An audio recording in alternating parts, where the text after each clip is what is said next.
semua, welcome to Teens Online Service. Kami harap kalian tidak merasa canggung dengan cara kita mengangkat tangan, melompat, menyanyi, atau mendengar bahasa-bahasa yang mungkin asing bagi teman-teman. Karena kami percaya bahwa lagu dapat membangkitkan iman dan itu merupakan ekspresi kita mengasihi Tuhan yang luar biasa. Alpha Omega Church adalah tempat orang yang tidak sempurna. Jadi kalau kalian punya teman yang tidak sempurna, bisa diajak untuk bersama-sama untuk ibadah di tempat ini. Di Alpha Omega Church, kita berusaha membangun suasana yang antusias dan semarak dalam setiap ibadah. Jadi, kita sangat mengajak teman-teman untuk berpartisipasi dan responsif dalam ibadah ini. Feel free untuk ikut bertepuk tangan, mengangkat tangan, bahkan bilang yes, wow, atau amin ketika nanti pembicara menyampaikan sesuatu yang positif dan memberkati teman-teman. Untuk yang mengikuti ibadah secara online, kalian bisa mengetik respon yang positif dan membangun di kolom komentar. Jangan lupa untuk tetap mematuhi protokol kesehatan, pastikan masker tetap kita gunakan dan kita bisa menyapa satu dengan yang lain dengan ramah dan senyum atau melambaikan tangan tanpa harus bersentuhan fisik. Berikut ada beberapa informasi yang akan aku sampaikan. Ibadah raya hari Minggu, 2 kali ibadah, jam 8 dan jam 10. Jangan lupa untuk mendaftar link yang sudah dibagi terlebih dahulu. Info link ibadah bisa kontak PKS masing-masing, ibadah online juga akan tayang dan bisa diakses di setiap minggunya mulai jam 8 pagi. Teen Online Service juga bisa diakses di YouTube Alpha Omega Church hari Minggu jam 7 pagi. Jangan lupa untuk subscribe, like, komen, dan share link ke teman-teman lainnya supaya kita bisa diberkati bersama-sama. Jangan lupa, setiap hari Kamis jam 8 malam, Alpha Omega Church mengadakan worship and word di mana kita bisa menyembah bersama dan teman-teman juga bisa didoakan secara personal. Mari join via IG Live, IG Son of Praise Official, dan YouTube Live Alpha Omega Church. Ajak saudara dan kawan-kawan kita untuk join bersama ya. Buat teman-teman yang rindu untuk memberikan persembahan secara online, teman-teman bisa memberikan ke rekening yang ada di bawah ini. Itu aja informasi yang dapat aku sampaikan. Enjoy the rest of the service. God bless.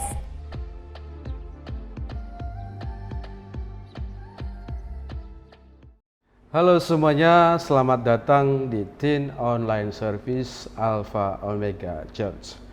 Anda yang baru pertama sekali melihat channel ini, saya ucapkan terima kasih Anda sudah meluangkan waktu untuk stay tune, mendengarkan kebenaran firman Tuhan.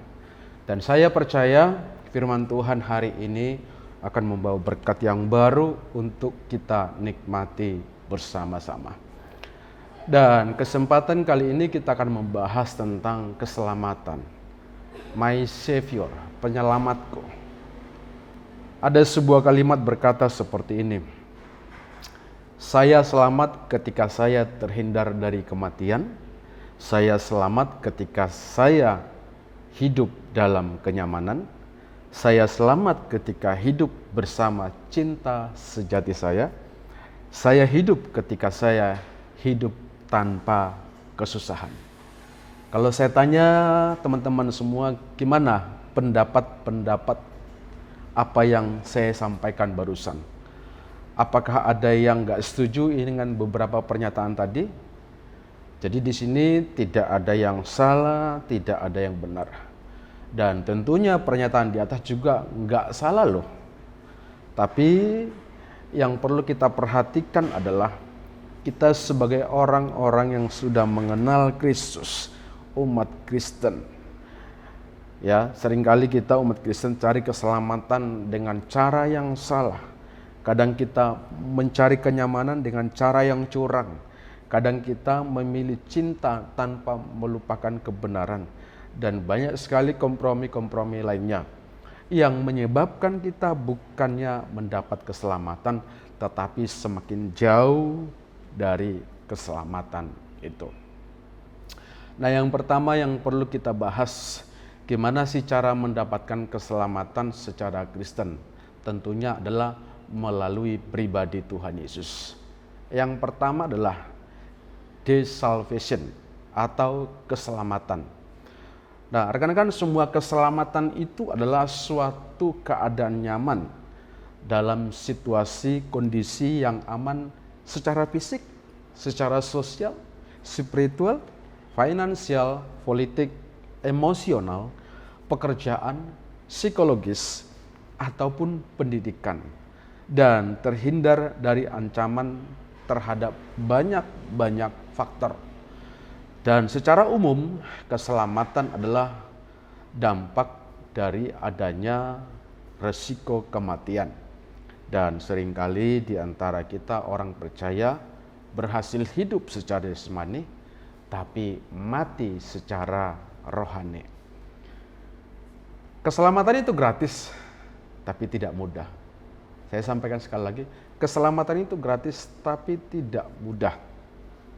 Seringkali di antara kita lupa jika keselamatan itu adalah pemberian dan bukan hasil dari karya kerja keras kita, seperti yang tercatat di dalam Efesus 2 ayat 8 sampai 9. Di sana dikatakan keselamatan itu murni pemberian Tuhan. Nah, beberapa dampak ya dari keselamatan bagi yang sudah menerima keselamatan itu. Apa dampaknya bagi setiap kita yang sudah menerima keselamatan dari Kristus Yesus? Yang pertama itu adalah pembebasan dari dosa. Jadi keselamatan berarti pembebasan dari kuasa dosa hanya melalui pengorbanan Yesus Kristus di kayu salib. Dosa-dosa manusia dihapuskan dan mereka yang percaya padanya mengalami pengampunan. Dampak kedua itu hidup kekal. Keselamatan juga terkait dengan hidup kekal melalui iman dalam Yesus Kristus.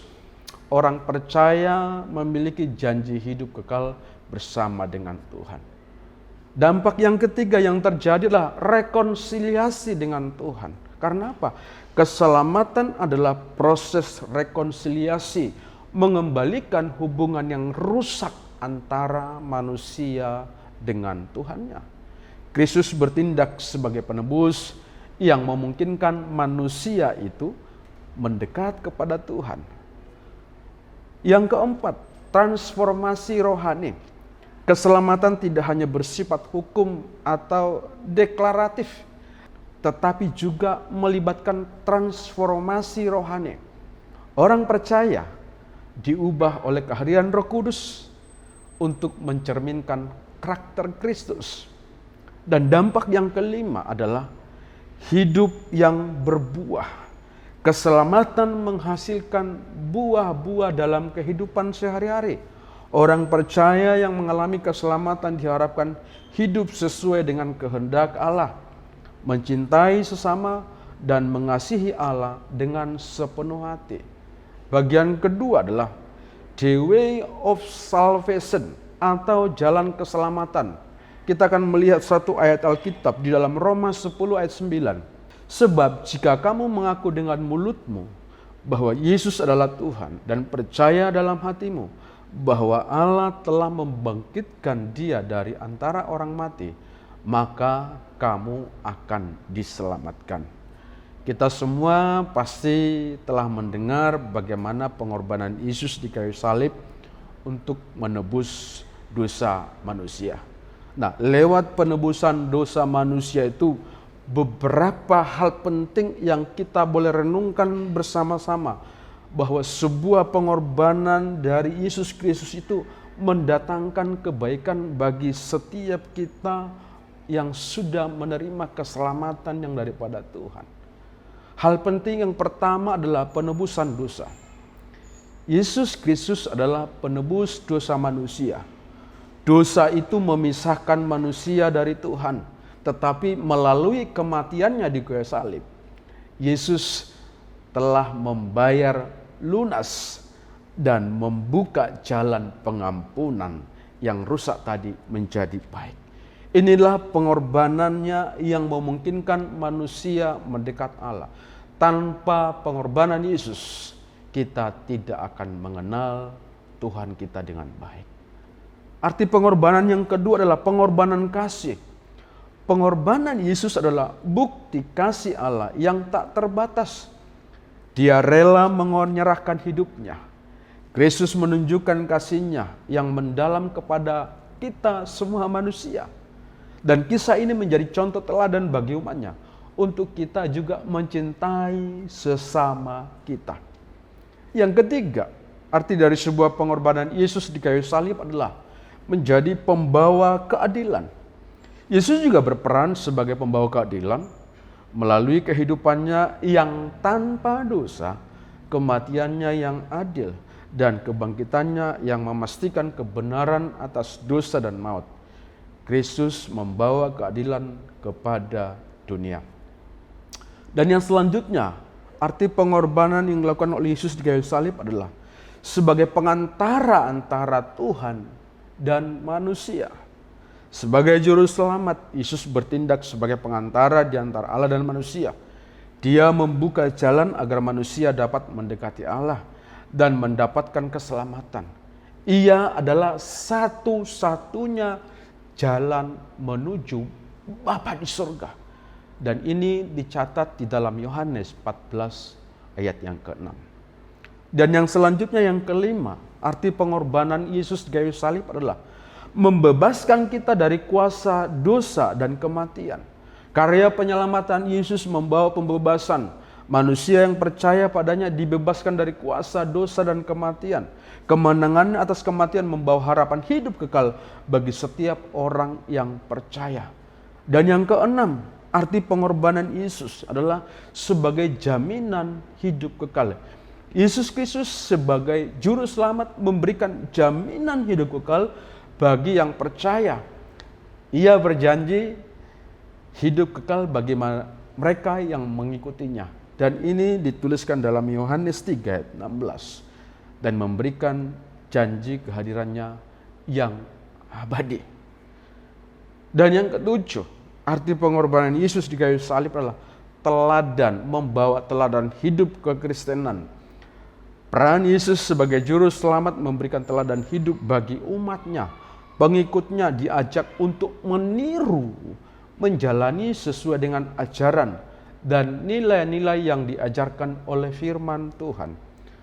Dan selanjutnya, apa arti pengorbanan Yesus adalah penyelamat semua bangsa. Ajaran kekristenan mengajarkan bahwa penyelamatan yang ditawarkan oleh Yesus Kristus terbuka bagi semua bangsa, semua insan, semua orang.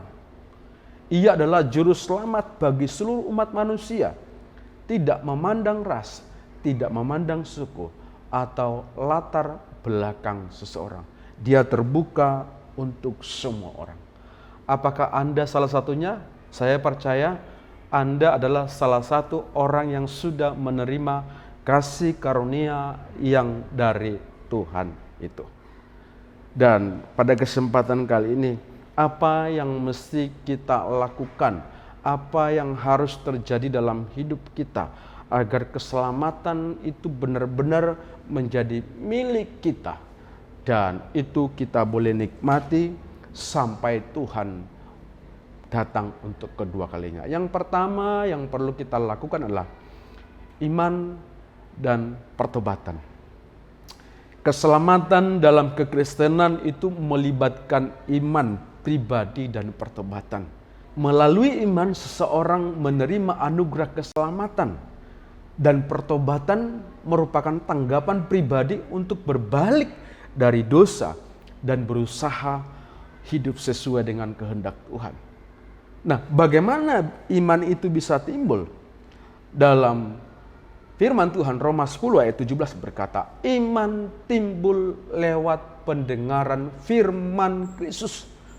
Dengan iman itu jugalah mengarahkan kita dan menuntun kita kepada pertobatan yang secara kontinu, terus-menerus. Tidak hanya terjadi sekali, tapi terus-menerus pertobatan perubahan terjadi dalam hidup kita. Nah, supaya orang bisa mengalami pertobatan dan beriman kepada Kristus, maka penting kita terus juga mengabarkan dan memberi respon yang benar terhadap apa yang kita dengar dari firman Tuhan, sehingga memberi dampak bagi diri saya dan bagi diri Anda dan bagi kita semua, supaya kita bisa mengalami kasih Kristus yang luar biasa. Nah, kisah para Rasul 3 ayat 19 berkata, maka bertobatlah dan bertobatlah kepada Tuhan, agar dosa-dosa kamu dapat dihapuskan, sehingga masa-masa yang menyegarkan dapat datang dari Tuhan, Supaya bisa mengalami kasih Tuhan, memang penting kita tidak hanya beriman, tetapi iman harus disertai sebuah pertobatan. Pertobatan itu akan kita rasakan sebuah penyertaan Tuhan. Sebab dengan pertobatan, maka Tuhan berkenan atas hidup kita. Tanpa pertobatan yang kita lakukan, bukan berarti Tuhan tidak memberkati. Kita semua bisa mendapati berkat hujan yang sama, matahari yang sama. Tetapi ketika kita mengalami pertobatan, hidup dengan kebenaran firman Tuhan, maka engkau akan mengenal Dia bukan hanya sekedar sebagai Tuhan, tapi engkau akan tahu bahwa aku mengenal Tuhan memberikan sesuatu yang baik dalam hidupku. Dan yang kedua, apa yang mesti kita kerjakan? Kalau yang pertama tadi kita harus perlu memiliki yang namanya iman dan pertobatan. Yang kedua, menerima keselamatan sebagai proses. Proses keselamatan dalam kehidupan seorang yang mengenal Kristus itu dapat dianggap sebagai perjalanan yang harus terus-menerus dilakukan. Dalam Filipi 2 ayat 12 dikatakan, kita harus mengerjakan keselamatan itu supaya terjadi pertumbuhan rohani, yaitu persekutuan dengan Tuhan. Seorang dapat mengalami pemulihan dan pembaharuan. Karena apa? Dia mengerjakan keselamatan. Tidak hanya menerima iman, tidak hanya menerima Yesus sebagai juru selamat, tapi mengerjakan keselamatan itu. Ada sebuah kalimat berkata seperti ini. Perumpamaan seorang yang memainkan gitar secara asal-asalan, maka tidak dapat menghasilkan hasil yang indah. Tetapi seorang yang mau diproses untuk belajar, latihan, menghadapi tekanan, maka akan menghasilkan buah yang indah. Maka keselamatan merupakan sebuah proses yang tidak bisa kita hindari. Jika kita menerima keselamatan, tentu saja kita pasti juga menerima bagian dari prosesnya. Dan disinilah kita akan ditumbuhkan menjadi manusia yang baru, berbuah di dalam kasih Tuhan. Dan yang ketiga, apa yang harus kita lakukan? Yang ketiga adalah tanggung jawab untuk memberitakan keselamatan yang kita terima. Keselamatan adalah kesadaran akan tanggung jawab untuk membagikan kabar baik kepada orang lain. Artinya, menyadari pentingnya keselamatan, seorang Kristen diundang untuk menjadi saksi dan memperkenalkan Kristus itu kepada orang lain. Bagi sebagian kita mungkin tidak menyadarinya, tetapi banyak sekali orang di sekitar kita yang sedang jatuh dalam pergumulan. Mereka hilang harapan. Mungkin hal-hal yang kecil yang tidak kita sadari seperti sharing waktu komsel atau merepost hal-hal yang baik di sosial media, memberikan harapan yang baik bagi lingkungan sekitar kita. Maka ketika anak-anak muda, ketika update status, buatlah statusmu yang memberkati orang, yang membangun kehidupan orang. Engkau tidak tahu siapa yang melihat mereka. Engkau tidak tahu siapa yang sedang melihat statusmu. Tetapi ketika engkau mengupdate statusmu dengan baik, hidup mereka bisa mengalami keberkatan karena yang baik yang kamu lakukan. Oleh sebab itu, ada sebuah cerita seperti ini, teman-teman semua. Ada seorang ilmuwan yang sangat cerdas. Beliau terkenal karena kepintarannya dan banyak dari penemuan yang sangat visioner. Suatu ketika beliau menjadi sombong karena kepintarannya dan dia berkata, Tuhan itu tidak ada. Karena jika Tuhan itu ada, dia pasti sudah memahaminya dan menemukannya, kata beliau ini. Sampai pada suatu ketika, dia sedang tertidur dan bermimpi. Dia sedang berada di pantai yang sangat indah pada malam hari. Hari itu langit sangat cerah, sehingga bintang terlihat sangat jelas di pantulan air laut. Dan ketika dia memperhatikan, ada sesosok anak kecil yang sedang menimba air ke laut, menimba air laut ke dalam ember. Orang pintar ini bertanya kepada anak kecil itu, apa yang sedang kamu lakukan? Jawab anak itu, aku sedang berusaha memasukkan semua air laut ke dalam wadah yang aku punya, kata si anak kecil itu. Lalu sang ilmuwan tertawa dan berkata, bagaimana mungkin wadahmu itu yang ember tadi cukup menampung air laut yang tak terhitung jumlahnya, banyaknya. Ilmuwan itu tertawa dan menghina anak kecil itu karena ketidaktahuannya. Namun anak kecil itu pun menjawab, "Lalu bagaimana kamu bisa memasukkan pemahaman mengenai Tuhan dan kebenarannya ke dalam kepalamu yang kecil itu?" Dari cerita ini, semua kita bisa belajar. Seringkali kita tidak menjadi jauh dari keselamatan, itu bisa karena apa? Karena ketidaktahuan. Bahkan di zaman sekarang sangat banyak orang menjauhi Tuhan dan kebenarannya apa? Karena ketidaktahuan mereka. Dan di sini aku rindu mengajak kita semua untuk bersama-sama bahwa kita memang harus mengerti firman Tuhan. Karena ayat Alkitab berkata, "Umatku binasa karena ketidakmengertian akan firman Tuhan." Oleh sebab itu saya percaya Anda sudah menerima keselamatan. Tidak hanya berhenti di diri kita, tidak hanya berhenti di Anda sendiri. Tetapi sebagai respon kita untuk mengerjakan keselamatan itu adalah memberitakan keselamatan itu kepada semua orang. Ya, supaya keselamatan itu juga tidak hanya berhenti di anak-anak teen, Hattrick Alpha Omega Church. Tapi kita semua juga bisa tahu dan mau menerima keselamatan itu. Dan saya percaya bahwa Anda dipilih Tuhan, ditentukan Tuhan. Itu adalah karunia yang daripada Tuhan. Pemberian yang cuma-cuma. Oleh sebab itu, pemberian anugerah yang daripada Tuhan itu, kita harus sharing, kita harus membagikan, kita harus memberitakan kepada orang lain. Supaya mereka yang belum menerima menjadi diselamatkan di dalam kasih Kristus Yesus. Keselamatan hanya datangnya dari Tuhan. Tanpa melalui Yesus, keselamatan tidak ada. Oleh sebab itu, saya berdoa, saya percaya kita semua diurapi oleh Tuhan, diberkati oleh Tuhan, dimampukan oleh Tuhan menjadi saksi-saksi hidup untuk membawa keselamatan bagi semua umat manusia. Kita berdoa bersama-sama. Segala puji syukur kami ucapkan atas pemberian Tuhan keselamatan atas hidup kami. Kami dipilih, kami ditentukan, kami diselamatkan bukan karena perbuatan atau usaha kami, tapi murni oleh karena kebaikan Tuhan. Oleh sebab itu kebaikan Tuhan ya Tuhan tidak hanya berhenti di kami, tetapi kami mau membagikan dengan cara yang bisa kami lakukan. Oleh sebab itu urapi kami, berkati kami, supaya kami juga boleh memperkatakan firman Tuhan kepada sahabat, teman, keluarga, dimanapun kami berada.